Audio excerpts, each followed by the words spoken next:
Bonjour et bienvenue à ce nouvel épisode du Coopérateur Audio. Aujourd'hui, on vous propose un reportage entièrement dédié aux résultats 2024-2025 de Solio Groupe Coopératif. Et pour l'occasion, nous avons un invité spécial. Je suis Patrick Dupuis et je m'entretiens avec Pascal Hull, chef de la direction de Solio Groupe Coopératif, qui nous brossera le portrait du dernier exercice de l'entreprise. Bonjour Pascal. Bonjour Patrick, merci de l'invitation. Je suis content d'être ici pour te parler de notre dernière année qui s'est extrêmement bien passée. Il y a plusieurs questions dont je vais discuter avec toi, Pascal. Alors, je te propose qu'on plonge tout de suite dans le vif du sujet. Comment décrirais-tu l'année qui vient de s'écouler du côté de Solio Groupe Coopératif en termes de résultats? Notre performance est accélérée d'année en année depuis les 4-5 dernières années. Je vous dirais cette année, ça va marquer une année charnière dans l'histoire de Solio. On a passé par un redressement, une consolidation qu'on achève actuellement pour pouvoir se projeter vers une période de croissance. C'est ce qu'on espère depuis quelques années. Alors, avec une nouvelle planification stratégique en 2026, qu'on va débuter avec le conseil, avec la haute direction, pour vraiment avoir une vision 2027-2030. Je vous dirais, les résultats cette année, ça confirme le travail de chacune des divisions, de l'ensemble de nos employés pour vraiment terminer cette consolidation-là puis nous propulser vers d'autres niveaux. Je vous dirais, c'est ce qu'on s'attend depuis quelques années. Je vous dirais, dans les autres éléments, là, ce que ça a pris pour arriver, ce qu'on est rendu aujourd'hui, c'est la rigueur. Vraiment, la rigueur, l'exécution. On a fait une planification stratégique sur l'excellence opérationnelle pour nous permettre d'arriver où ce qu'on est aujourd'hui. Fait que pour nous autres, c'est important de bien exécuter notre planification et bien exécuter les opérations qu'on avait à faire. L'excellence opérationnelle, on n'a rien fait je vous dirais, qui sortait rien d'extraordinaire, mais on a très, très bien exécuté la base de notre travail. Ce qui fait qu'on a des fondations solides aujourd'hui. Fait que je vous dirais, nos résultats sont beaucoup plus solides, sont beaucoup plus prévisibles. Moins de hauts et de bas, mais des résultats qui sont beaucoup plus stables, mais avec une croissance qui, je vous dirais, qu'on souhaite qui n'arrêtera pas. C'est sûr, on n'est jamais à l'abri des événements extérieurs. On en a tous les jours, on en entend dans les médias, mais je vous dirais, l'organisation est plus solide aujourd'hui qu'elle l'était dans les dernières fois qu'on s'est parlé. Fait que je vous dirais, c'est toujours notre objectif, c'est créer la valeur pour nos membres. Puis quand on a pris les décisions, quand c'était plus difficile, on avait toujours en tête l'intérêt de nos membres, l'intérêt à long terme des membres, encore aujourd'hui, si on veut créer la valeur pour ces mêmes membres, pour les propriétaires. Allons un petit peu plus en détail. Justement, on a beaucoup entendu parler des mots, tu l'as dit, tu les as prononcés, rigueur, prudence, excellence opérationnelle au cours de la dernière année. Concrètement, là, qu'est-ce que cette rigueur-là et cette discipline ont donné pour Solio? Pour Solio, je dirais les résultats sont plus solides. C'est supérieur à nos cibles. On s'était donné des cibles de planification stratégique. On voulait atteindre le 500 millions de BAIA, ce qu'on a dépassé cette année au 31 octobre 2025. Fait que les décisions qu'on a prises dans les dernières années, ça nous a permis de créer de la valeur. Fait en termes de résultats, on a dépassé nos objectifs. On a dépassé nos objectifs du budget de l'an passé également. Peux-tu nous donner justement quelques chiffres pour avoir un ordre de grandeur de ces résultats-là ou de ces succès-là? Je vous dirais, on pourrait parler des revenus des ventes. Alors, une croissance des revenus de 564 millions pour atteindre 8,4 milliards. Mais je te dirais, c'était pas nécessairement notre objectif d'augmenter la croissance des revenus. C'est plutôt la croissance des bénéfices ou des trop perçus qu'on souhaitait du BAIA. Ce qu'on veut, c'est créer de la valeur. Fait que le chiffre d'affaires, c'est une mesure, mais ce n'est pas nécessairement là qu'on a fait nos plus grands coûts ou la création de valeur. Mais quand même, 8,4 milliards. Après ça, on a un BAIA ajusté de 562 millions. Fait que c'est plutôt là-dessus qu'on voulait tabler. Alors, on augmente le BAIA de 38 millions.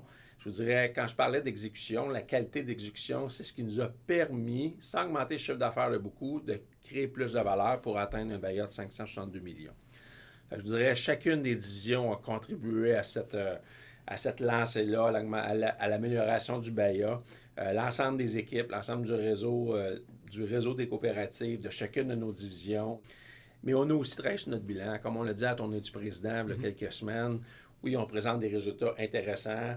On va présenter aussi des ristournes intéressantes, mais le bilan, c'est important. Les enjeux qu'on avait, c'était vraiment pour la pérennité de l'organisation, c'est bâtir un bilan solide. On veut s'assurer, comme toujours, que tout ce qu'on a bâti au fil des générations, qu'on puisse le conserver malgré les environnements externes, des fois qui sont peut-être plus difficiles. Fait que le bilan, avoir un bon bilan, un bilan qui est sain, avoir des bons ratios qui peut nous permettre d'affronter des futures tempêtes, mais ça, c'est important aussi. On en parle souvent moins du bilan, mais c'est important pour la pérennité et la solidité de l'organisation. Fait que je vous dirais, Pour le futur, on a un mélange de confiance, d'optimisme, mais aussi une certaine prudence face à ce qui peut arriver qu'on ne connaît pas dans le marché externe. OK. Avant de parler de prudence, justement, je dois te demander, est-ce que 8,4 milliards de ventes et un BAIA de 562 millions ajustés, là, est-ce que c'est un sommet ou c'est Oui, je vous dirais c'est c'est un sommet de l'organisation. Pas en chiffre d'affaires, on a déjà fait plus de chiffre d'affaires, mais en termes de résultats, en termes de BAIA, on n'a jamais fait autant de BAIA dans l'histoire de la coopérative. OK. L'autre élément important, c'est qu'on a à peu près là, 1 milliard de moins d'actifs qu'on avait lors de l'autre bonne année qu'on a eue en 2020. OK. Fait qu'on fait plus avec moins C'est actuellement. Donc, malgré ces bons résultats-là que vous présentez, que Solio présente cette année, tu insistes beaucoup sur la prudence financière. Pourquoi c'est important? Oui, je vous dirais ce qu'on a vécu. Hein? Je pense qu'on a vécu, comme on l'a appelé, une tempête parfaite. Ouais. Si jamais une tempête parfaite arrivait encore dans le futur, on veut s'assurer que l'organisation soit assez solide pour affronter cette tempête-là. Fait que quand on parle de prudence, malgré une année record, c'est très, très positif.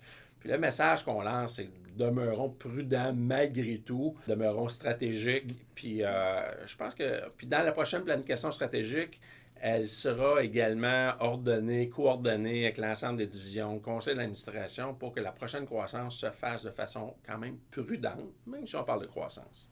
Alors, c'est vraiment sur la pérennité et la solidité des fondations quand on parle de prudence. On pourrait parler peut-être des divisions. Pas peut-être, on va parler des divisions assurément. Qu'est-ce qui s'est passé du côté de chacune d'elles, Solio Agriculture, BMR et Olimel? Comment ça s'est passé dans nos trois divisions? Oui, mais je vais commencer par Solio Agriculture. On a commencé une année record. En termes de résultats, Solio Agriculture, c'est une année record. On n'a jamais vu ça dans l'histoire de Solio Agriculture. Les ventes ont franchi 2,7 milliards de chiffre d'affaires, une croissance de plus de 10 Fait qu'en termes de revenus, très, très intéressant, mais c'est surtout le BAIA opérationnel qui est en forte progression. Je vous dirais, chacun des secteurs d'activité ont contribué à bâtir un BAIA intéressant cette année. Je vous dirais un BAIA record. Si je vois par secteur d'activité, les productions animales ont livré des résultats qui sont solides à l'échelle nationale.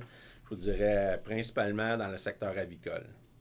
Pour ce qui est des productions végétales, bon, on a réalisé une année exceptionnelle. Je vous dirais, ça fait quelques années exceptionnelles qu'on vit en termes de production végétale à travers le pays. Notamment au niveau des fertilisants, malgré la volatilité des marchés qu'on a vécu en début de saison. Fait que je vous dirais, la performance globale de Solio Agriculture a été maintenue en dépit des conditions climatiques qu'on connaît, qui ont été très, très changeantes, un printemps difficile dans certaines portions du Canada.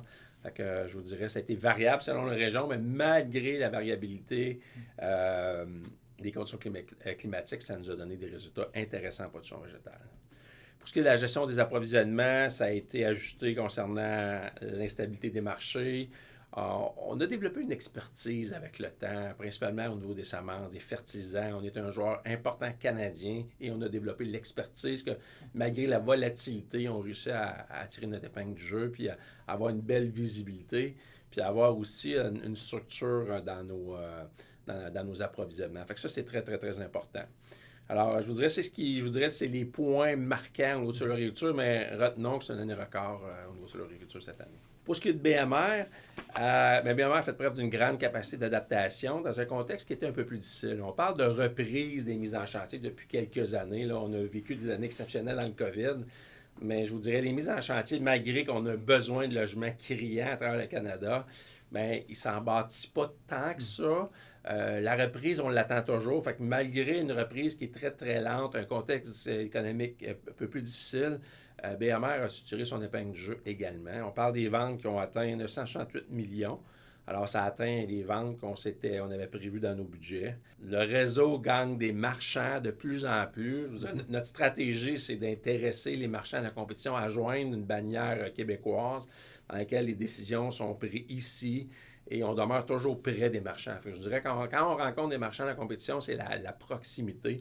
Alors, c'est ce qui nous a aidé BMR à ajouter 20 nouveaux marchands au Québec et en Ontario dans la dernière année. Il y a eu également l'ensemble des déploiements des marques privées. Fait que ça, on a accéléré le déploiement des marques privées. On a joint un groupement d'achat européen qui s'appelle Arena. Alors, jusque-là, je vous dirais, ça représente jusqu'à 40 % de nos produits, les marques privées. La spécificité au niveau des produits, plus de marge, plus de profondeur dans la ligne de produits. Fait que je dirais le fait d'avoir des marques privées pour nos marchands, ben c'est une création de valeur pour eux et pour le consommateur également. L'autre élément, je peux vous parler, c'est Virage Pro. Vous savez, Pro, les entrepreneurs qui bâtissent des maisons unifamiliales ou autres, c'est notre cœur de métier. BMR a été bâti comme ça il y a 50 ans. Fait qu'on a poursuivi le Virage Pro, d'être un meilleur fournisseur, être à l'écoute des entrepreneurs. Alors ça a donné des résultats. Et de plus en plus, on veut utiliser l'intelligence artificielle aussi dans la façon de prévoir les ventes, dans la façon de prévoir les besoins des entrepreneurs, des consommateurs. Je pense qu'on va encore s'améliorer, mais de plus en plus, on va utiliser. On en parle souvent, mais on va utiliser l'intelligence artificielle. L'autre élément aussi, je vous dirais, on devra composer avec peut-être le manque de confiance ou la fragilité de la confiance des consommateurs.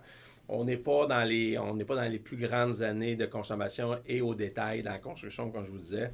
La concurrence est féroce également, principalement au Québec, où est-ce qu'il y a plus de quincailleries, de marchands de matériaux au kilomètre carré qu'il y en a à l'extérieur du Québec, je vous dirais. Fait que la compétition est féroce au Québec, mais on est très, très bien positionné et on va être prêt pour la reprise, tant au niveau du détail qu'au niveau de la reprise des mises en chantier et de la construction. Fait que quand même, bonne année au niveau de BMR. Pour ce qui est de l'IMEL, je vous dirais, c'est une autre excellente année, tant sur le plan financier à l'IMEL que sur le plan stratégique, le positionnement qu'on a fait. Alors, les ventes ont atteint 4,9 milliards avec un excédent de 262 millions. Alors, excellente année au niveau de l'IMEL également. C'est un des meilleurs résultats de l'histoire au niveau de l'IMEL. Dans les secteur volaille, secteur port, on fait preuve de résultats impressionnants, d'une résilience globale importante. Malgré tout ça, malgré tous les résultats, on a quand même des projets intéressants. Je vais vous parler d'un projet structurant qui a démarré, c'est l'investissement de 142 millions pour une usine à Trois-Rivières. Une usine pour des produits à valeur ajoutée. Il y a quelques années, on faisait beaucoup de frais d'exportation de commodités. On en fait encore. On a réduit l'abattage il y a quelques années et on va se concentrer dans des produits à valeur ajoutée plus du domestique. Fait que je vous dirais, le projet d'implantation d'une nouvelle usine à Trois-Rivières faisait partie de notre stratégie il y a quelques années quand on a réduit l'abattage et on a réduit l'exportation de commodités. Fait que je vous dirais, c'est sûr que le secteur du port frais, là, c'est toujours un secteur qui est difficile, où est-ce que les marges sont très, très faibles. Ça demeure de la commodité, c'est des défis qui sont persistants à travers le temps. Mais je vous dirais, on a réduit nos coûts d'approvisionnement, on a optimisé l'ensemble de nos fonctions, on a optimisé nos usines. Mais on fait toujours face aujourd'hui à des tarifs chinois. On parle souvent des tarifs du côté sud des Américains, mais de notre côté, c'est principalement les tarifs avec la Chine. Et on espère que le Canada, que le premier ministre Carney arrivera à des ententes. Il y en a eu au niveau des autres produits, que ce soit les fruits de mer ou que ce soit les grains dans l'Ouest, mais on espère qu'on aura une entente là, pour soit réduire ou abolir nos tarifs au niveau de l'exportation du porc en Chine. Principalement le 5e quart, mais pour nous, c'est extrêmement important. C'est des dizaines de millions là, en manque à gagner avec les tarifs actuellement. Fait que, on espère que 2026-2027, on puisse mettre fin à ces tarifs ou du moins là, les réduire. Petite question juste, le 5e quart, peux-tu préciser? Oui, le 5e quart, je vous dirais, on appelle le 5e quart, c'est tout ce qui se consomme pas ici en Amérique du Nord, je vous dirais, la tête, les pattes, la queue et autres, là, tout ce qui se consomme pas. Alors, on envoie ça en Chine, il y a un marché en Chine qu'on ne retrouve pas ici.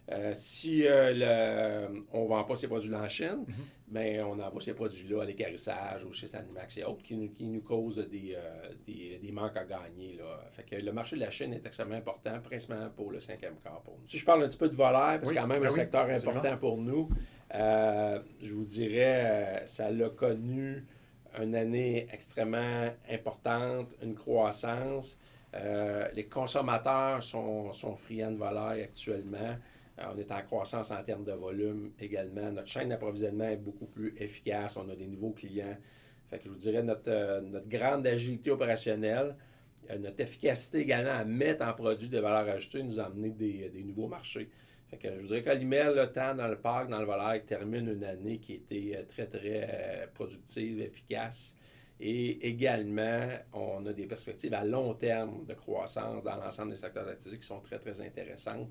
Bien, tout ça avec des résultats qu'on souhaite stabiliser avec le nouveau modèle d'affaires. Maintenant, si on se projette vers l'avenir, Pascal, quelles sont les grandes priorités pour Solio? Ben, je vous dirais, l'excellence opérationnelle, ça va demeurer la priorité. Alors, malgré qu'on a eu le focus sur l'excellence opérationnelle dans chacune de nos divisions, ça va le demeurer. Fait que ça, je vous dirais que c'est la base de l'organisation. Fait que c'est pas sexy, Patrick, de dire que peut-être que tu espérais que je te dise d'autres choses. Je vais pouvoir te dire d'autres choses aussi, mais l'excellence opérationnelle va demeurer la base dans chacune des opérations.